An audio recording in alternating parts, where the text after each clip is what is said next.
Assalamualaikum warahmatullahi wabarakatuh.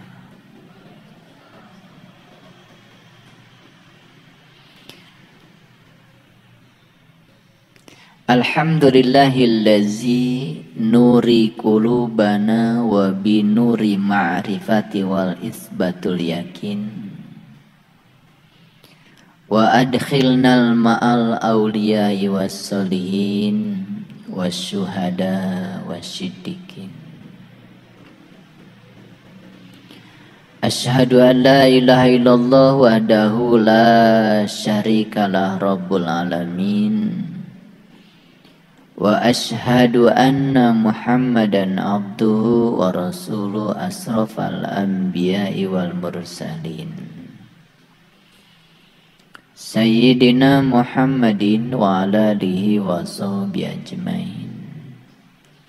Subhanaka la ilma lana illa ma 'allamtana innaka antal alimul hakim. Subhanaka Allahumma rabbana wa bihamdika asyhadu an la ilaha illa anta astaghfiruka wa atubu ilaik. Astagfirullahaladzim. Astagfirullahaladzim. Astagfirullahaladzim allazi la ilaha illa huwal hayyul qayyum wa atubu ilaih. Min jami'il ma'asi wa dhunub la haula wa la quwata illa billahil aliyil azim.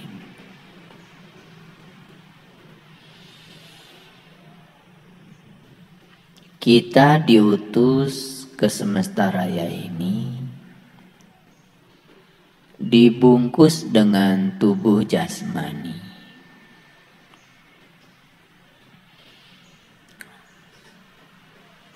Unsur-unsur pembentuk tubuh jasmani adalah unsur-unsur yang ada di bumi ini.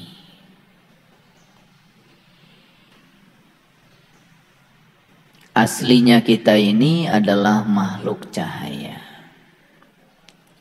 Aslinya kita ini adalah makhluk spiritual.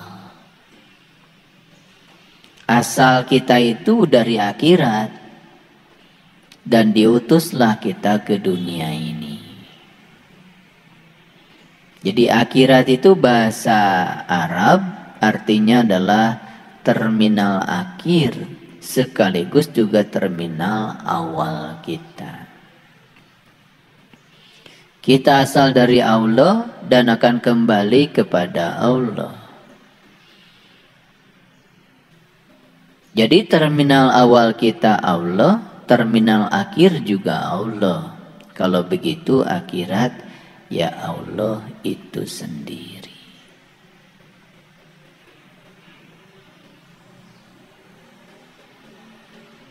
Jadi kita diutus ke semesta raya ini tidak telanjang. Tidak sebagai makhluk spiritual saja. Tidak sebagai makhluk cahaya saja. Dibungkus dengan tubuh yang terbuat dari unsur-unsur yang berasal dari bumi. Karena memang tugas utama kita di sini adalah membangun peradaban di bumi. Jadi jangan suka mencibir sama orang-orang yang punya semangat membangun dunia ini dengan mengatakan, wah dia itu dunia banget. Dan kita selama ini terjebak mengatakan orang soleh itu adalah orang yang meninggalkan dunia, yang menghabiskan seluruh waktu dan hidupnya seakan-akan untuk urusan akhirat. Padahal sesungguhnya tugas kita yang utama adalah bangunlah dunia ini dengan membawa nilai-nilai luhur yang dibekalkan dalam ruh kita. nilai-nilai luhur yang dibekalkan dalam jiwa kita. Karena ruhku yang ditiupkan ke dalam diri kita adalah bagian dari dirinya. Dalam ruhku itu melekat ada zat, ada sifat, ada kreativitas, juga ada asma. Jadi semuanya lengkap di situ. Itulah bekal kita.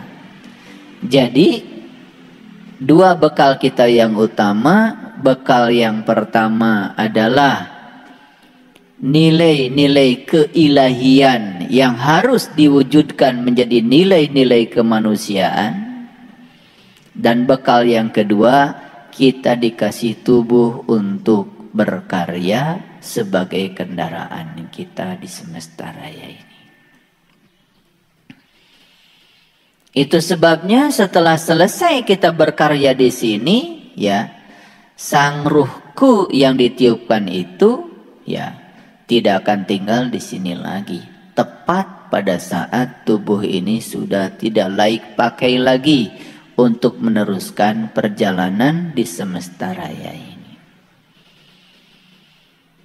Jadi siapa orang yang sukses di semesta ini adalah mereka yang telah berhasil menjadi manusia paripurna. Siapa manusia paripurna itu? Manusia paripurna dirumuskan dalam kearifan lokalnya orang Jawa Barat dengan 6 terminologi lokalnya orang Jawa Barat. Yang pertama, manusia paripurna itu yang sudah berhasil nulung kanu butuh. Ada yang butuh ilmu, ada yang butuh layanan kesehatan, ada yang butuh layanan teknologi informasi, ada yang butuh layanan psikologi, ada yang butuh layanan fotografi, ada yang butuh layanan spiritual. Silahkan. Nulung kanu butuh, awas. Bukan berarti orang yang butuh itu orang yang susah. Karena di semesta ini kita saling membutuhkan. Kita membangun rumah harus ada toko material. Setelah selesai bikin rumah harus ada toko furniture. Meletakkan kursi supaya nyaman, kelihatan bagus, harus ada ahli tata ruang.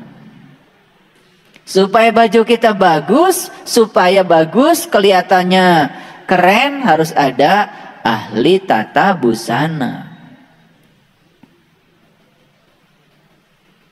Banyak sekali peran-peran di semesta ini. Dan siapapun yang berperan di semesta raya ini, dia sudah menunaikan tugas kemanusiaan di semesta raya ini. Itu nulung kanu butuh. Silahkan kita mau berprofesi sebagai apa. Sekecil apapun peran kita di semesta ini akan menjadi peran yang mengagumkan. Kalau itu dibangun dari keikhlasan hati. Makanya ada orang yang bekerja keras, kerjanya pakai otot, hasilnya pas. Hari ini kerja, hari ini habis. Besok belum tentu punya rezeki lagi kalau nggak kerja. Padahal ada waktu di mana kita ini suatu saat tidak bisa bekerja lagi, tapi tetap butuh uang, bukan? Nah, orang yang berpikir cerdas mulai naik dari bekerja keras pakai otot, naik ke tingkat bekerja cerdas pakai intelek. Tapi hasilnya juga tidak akan jauh dari pas. Nah, orang yang lebih keren lagi, dia bekerja mengakses sesuatu yang tanpa batas di kehidupan ini. Namanya bekerja ikhlas. Hasilnya tanpa batas. Dengan apa kerjanya? Dengan spiritual. Membuka jalan-jalan baru yang berbeda dengan jalan kebanyakan orang yang telah ditempuhnya. Orang yang berada di kecerdasan ini menjadi kaya bukan dengan cara mengumpulkan. Dia menjadi kaya dengan cara berbagi. Tapi yang di dua kecerdasan tadi itu, dia berpikir akan menjadi kaya dengan terus mengumpulkan dan penguatan diri. Makanya, lihat. Banyak sekali manusia yang membuang waktunya hanya untuk mengumpulkan sesuatu yang akan dia tinggalkan. Pelit sekali. Tidak peduli pada orang lain. Boro-boro untuk orang lain. Untuk dirinya sendiri pun pelitnya luar biasa. Duitnya terus aja ditiduri di bawah bantal. Hanya untuk makan enak pun berpikirnya 1000 kali.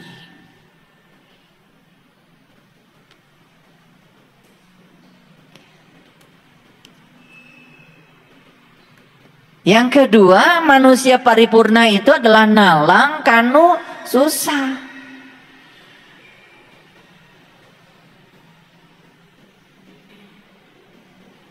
Banyakkah orang susah di semesta ini?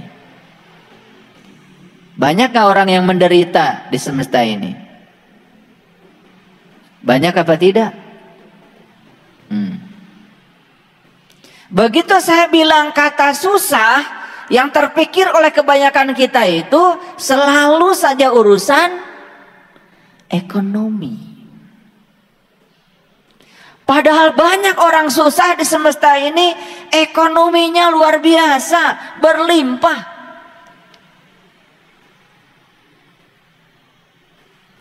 Tapi susah.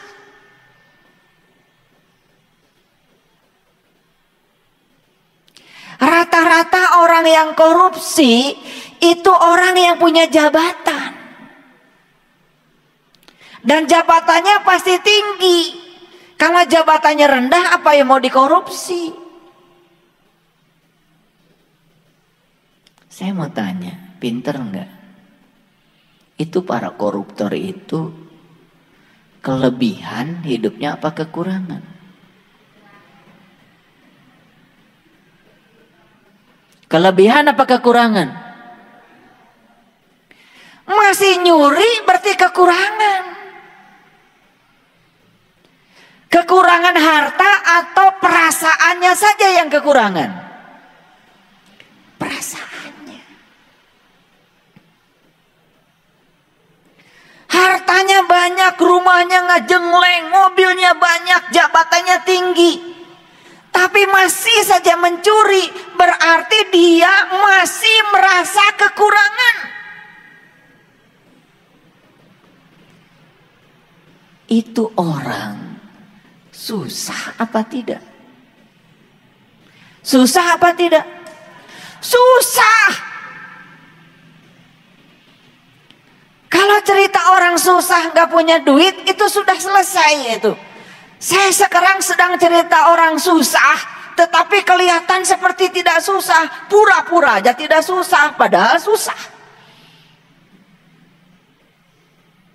Paham maksud saya? Kita harus nalang kanu susah. Ayo, saya ngajak kalian semua. Berani nggak nalang kanu susah? Saya terkejut. Akhir-akhir ini saya diundang untuk coaching di kesehatan holistik. Saya terkejut.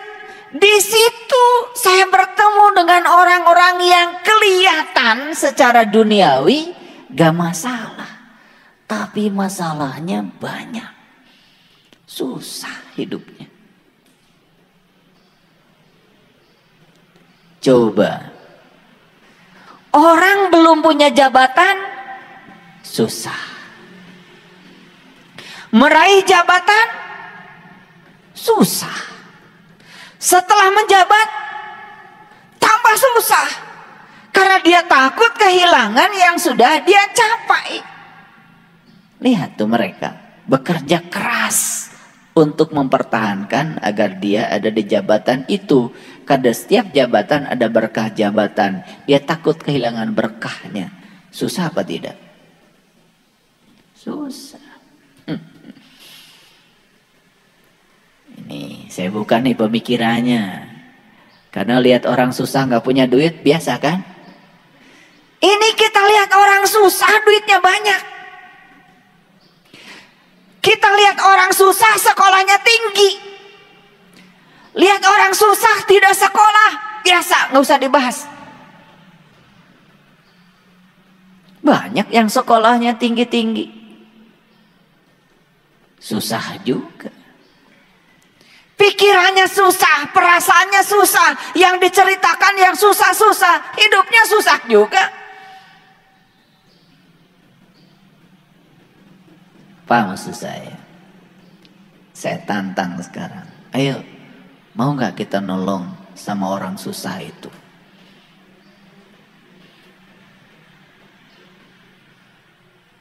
Ini pertolongannya luar biasa. Karena tidak cukup disantuni, tidak cukup dikasih sumbangan. Harus dibereskan jiwanya, dibereskan pikirannya. Baru benar tuh hidupnya. Ayo, mau? Makanya saya dulu buka bengkel, sukses saya buka bengkel, bengkel mobil. Saya mikir, kalau saya ngurusi bengkel mobil, mau sampai kapan? Dan yang punya bengkel mobil banyak. Maka saya bikin bengkel jelema.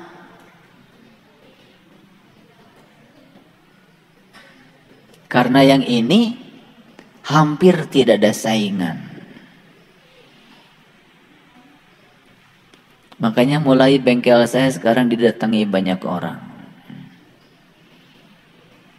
Ya, yang rusak jiwanya, yang rusak pikirannya, rusak hubungan sosialnya, ambruk tubuhnya, mulai itu.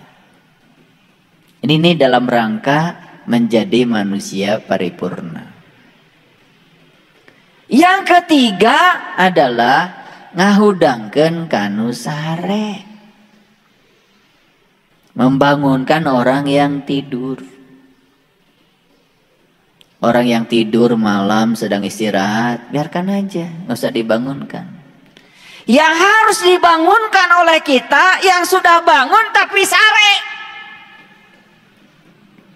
Kelihatannya saja sudah bangun, tetapi dia masih tidur. Banyak yang kayak gitu. Nah, ini pekerjaannya luar biasa. Membangunkan orang yang tidur biasa gampang. Pakai air segelas aja udah bangun. Tawarin kopi apalagi. Gampang. Tetapi membangunkan orang yang merasa seakan-akan sudah bangun, padahal dia masih tidur. Dia tidak tahu. Tapi dia tidak tahu bahwa dia tidak tahu. Sok tahu. Kalau ngomong seperti orang yang tahu, padahal dia tidak tahu.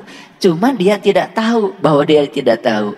Tak sasaran kita itu. Kelihatan sibuk dari pagi sampai sore, tapi sare.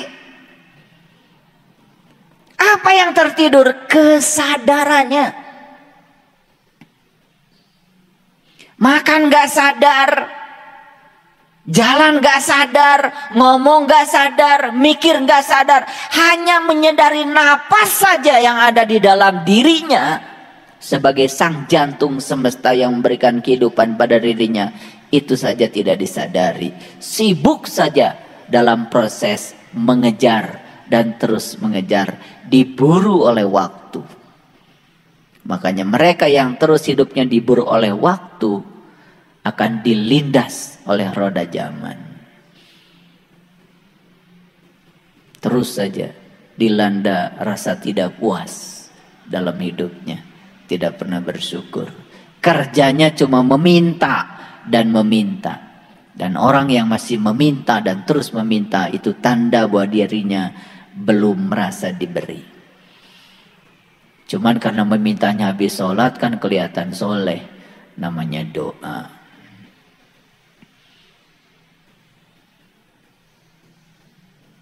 Bisa berjam-jam tuh kalian kalau minta sama Allah.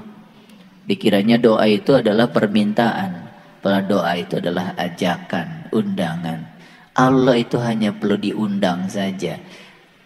Nikmati, syukuri kehadirannya. Kehadirannya saja sudah cukup membuat proses penciptaan terjadi. Kehadirannya sudah cukup membuat yang tadinya mustahil menjadi tidak mustahil. Cukup kehadirannya saja. Itulah. Yang keempat, nyaangan kanu poeken. Menerangi orang yang kegelapan. Nah, ini pekerjaan lebih berat lagi.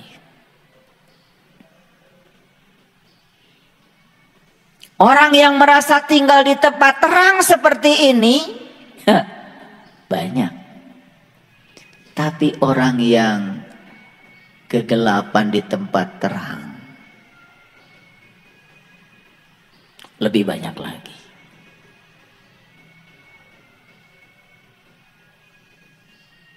Gelap. Dan ciri orang yang masih tinggal dalam kegelapan biasanya salah proyeksi, salah persepsi. Coba lihat sekarang. Kalau kita memperhatikan kehidupan sekarang, yang ini menghujat sini, yang ini menghujat sini, yang ini merasa paling benar, yang ini merasa paling berhak menghukumi orang. Itulah, semua tinggal dalam kegelapan. Ayo, mau membaktikan diri menjadi lampu yang terang benderang, yang bisa membebaskan kegelapan. Karena kegelapan itu sebetulnya ketiadaan cahaya saja. Kalau ada cahaya hilang tuh kegelapan. Mau menghadirkan cahaya?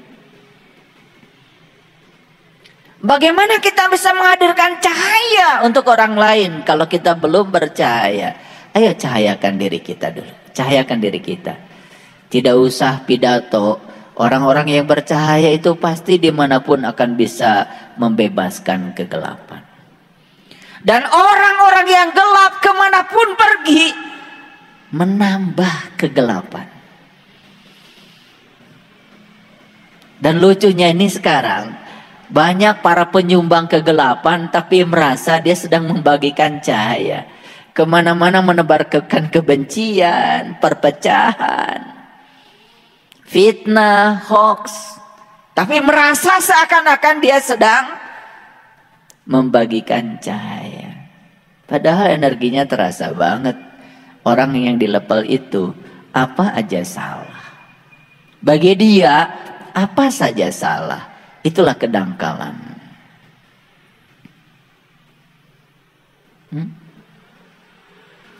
Yang kelima adalah nepak kanu poho. Wah, ini kerjaan lebih berat lagi. Nepak kanu poho itu berarti mengingatkan orang yang lupa. Lupa apa?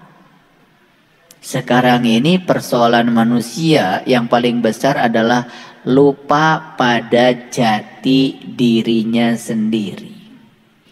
Lupa asal muasalnya sendiri. Lupa pada tujuan dia mau kemana. Lupa pada perannya di semesta buat apa. Banyak yang kayak gitu. Dan yang terakhir adalah nganter kanu keeng, mengantarkan orang yang ketakutan. Problematika manusia zaman sekarang adalah takut menghadapi kehidupan sekaligus takut menghadapi kematian. Makanya hari ini saya akan menyampaikan sebuah berita besar. Silakan lihat di layar monitor ini. Ya. Saya hari ini akan ngasih bonus kajian spesial surah An-Naba. Jadi An-Naba itu artinya berita besar. Berita besar tuh An-Naba itu. Makanya diutuslah ke semesta ini adalah para nabi. Makanya para nabi, para rasul itu tugasnya cuma 3. 1 menjadi saksi, 2 penyampai berita gembira, 3 memberikan peringatan. Itu di dalam Quran jelas sekali. Ya, sudah siap menerima berita besar? Oke, karena kita akan bicara berita besar ini hari ini. Para sahabat, hentikan dari sekarang upaya mencari kedamaian. Hentikan dari sekarang upaya mencari kedamaian. Kaget? Pasti kaget. Karena semakin kita mencari kedamaian, semakin kita tidak damai.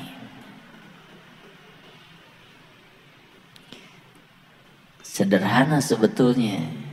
Saat kita sedang berada dalam ketidakdamaian, terima saja ketidakdamaian itu apa adanya, seutuhnya.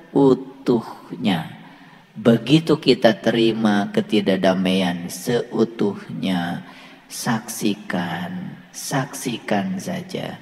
Maka ketidakdamaian dalam waktu yang singkat akan berubah menjadi kedamaian. Hanya seperti itu saja. Jadi begitu kita sedang berada dalam ketidakdamaian, saksikan saja, terima saja ketidakdamaian itu seutuhnya. Begitu diterima ketidakdamaian, kita akan bisa mengubah ketidakdamaian menjadi kedamaian dalam waktu yang amat sangat singkat. Saya kasih tekniknya. Rumus besarnya sederhana. Apapun kalau diterima seutuhnya, itu akan membuat kita menjadi damai. Termasuk ketidakdamaian, begitu kita terima seutuhnya, damai. Karena dari kecil selama ini kita diajari untuk selalu menolak kontradiksi. Bayangkan, dari kebiasaan menolak kontradiksi, tiba-tiba sekarang kita diajarkan di sini untuk menerima semua kontradiksi apa adanya. Memang perlu latihan yang luar biasa.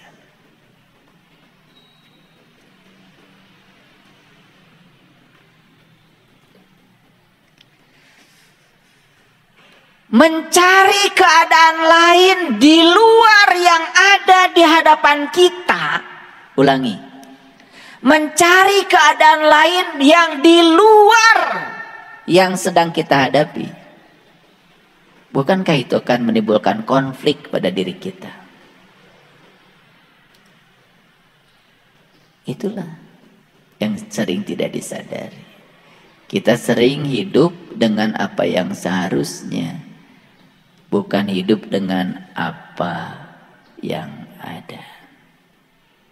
Adanya begini, kita mencari keadaan lain di luar itu. Apa yang akan terjadi? ketidakdamaian langsung hadir. Karena kita sedang mencari sesuatu yang tidak ada. Dan kita sedang menolak sesuatu yang jelas-jelas ada bersama dengan kita. Kan sebetulnya sesederhana itu, ya, konflik diri yang sering dibangun oleh kita. Begitu konflik diri itu merekah dalam diri, konflik dengan orang lain pun menjadi menyebar. Itu. Makanya ada manusia di semesta ini aneh ya, senang sekali menjadi manusia sebagai sumber konflik. Dan manusia yang menjadi sumber konflik sebetulnya karena dia masih konflik dengan dirinya sendiri. Kapan konflik dengan diri sendiri terjadi? Tepat saat kita tidak mampu mengendalikan pikiran kita sendiri. Kapan konflik dengan orang lain terjadi? Tepat saat kita tidak mampu mengendalikan mulut kita. Dan kapan orang tidak bisa mengendalikan mulutnya? Tepat saat pikirannya masih liar. Orang yang liar pikirannya pasti mulutnya liar. Dan orang yang mulutnya liar pasti banyak konflik dengan orang lain. Betul? Iya, akhirnya berurusan dengan hukum dan lain sebagainya. Gitu. Ulangi rumus besarnya. Apapun kalau diterima seutuhnya akan terasa damai. Ayo coba praktekan. Pasangan hidup kita terima saja seutuhnya. Kelebihannya, kekurangannya, langsung damai. Begitu terima kelebihannya, tolak habis-habis kekurangannya, langsung konflik dengan diri sendiri. Betul? Siapa pencipta ketidakdamaian? Jadi kalau ingin damai, caranya sederhana. Terima saja ketidakdamaian apa adanya, langsung damai kok.